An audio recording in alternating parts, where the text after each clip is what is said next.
Ассаламу алейкум, қазақтар.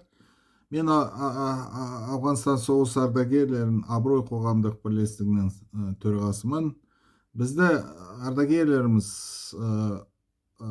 қазақ мектептеріне ерлік сабағы, бақтылдық сабағы өткізу үшін жиі шақырады.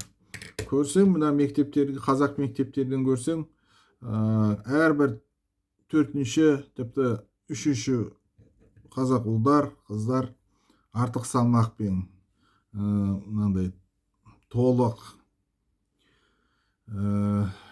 Бізде мына кедей заманында тамақ аз болған. Сондықтан кейбіреулер ата-аналар ғұрып әдет тыс өз ұлдар, қыздар көп тамақпен асыра сілтейді. Мына Ербол, Айгүл, давай, Қайрат, Әсем, давай, жебер. Тамақ жетпегендей сияқты. Неге мынандай, неліктен мына осылай тамақпен асыра сілтейді, білмейміз. Қазір тамақтар азық түлік көп қазір. Қазір өкінішке орай кейбіреулер қазақтың ұлдар, қыздар көп қозғалмайды. Спортпен айналыспайды. Күні бойы ұялы телефонмен отырып, мынандай ойыншықпен TikTok анандай отырып қалады ғой. Мен кейбіреулер балалардың сұрасам, сен неге осындай майлы, сен неге осындай толық? Ол маған не дейді олар көптеген? Ой, аға, біз денесінің конституция осындай, немесе зат алмасуы төмен дейме, басқа бір себебі табады ғой. Бірақ ол шын емес, рас емес. Егер сен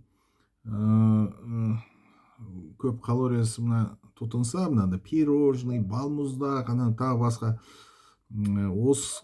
сол кезде қозғалмасаң, осы калория көтермесең, осы калория неге майға айналады. Егер балалар балалық шақта артық салмақ жиналса, бұл салмақ кейін, бұл салмақты 5-ге 10-ға есе түсіруге қиын болады, қиындайды.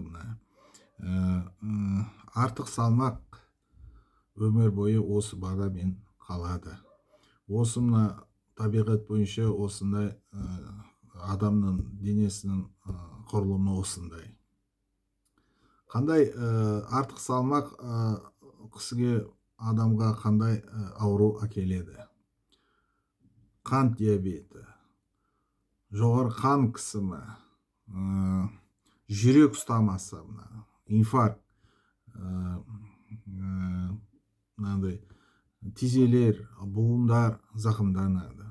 Тағы көп аурулар әкелінеді. Қазақтар, өз балдарыңызды өз қолдарыңызбен нағыз мүгедек жасамаңыз. Өз балаларыңыз ызды сыра тамақпен сілтемеңіз. Назарыңызға рахмет, сау болыңыз.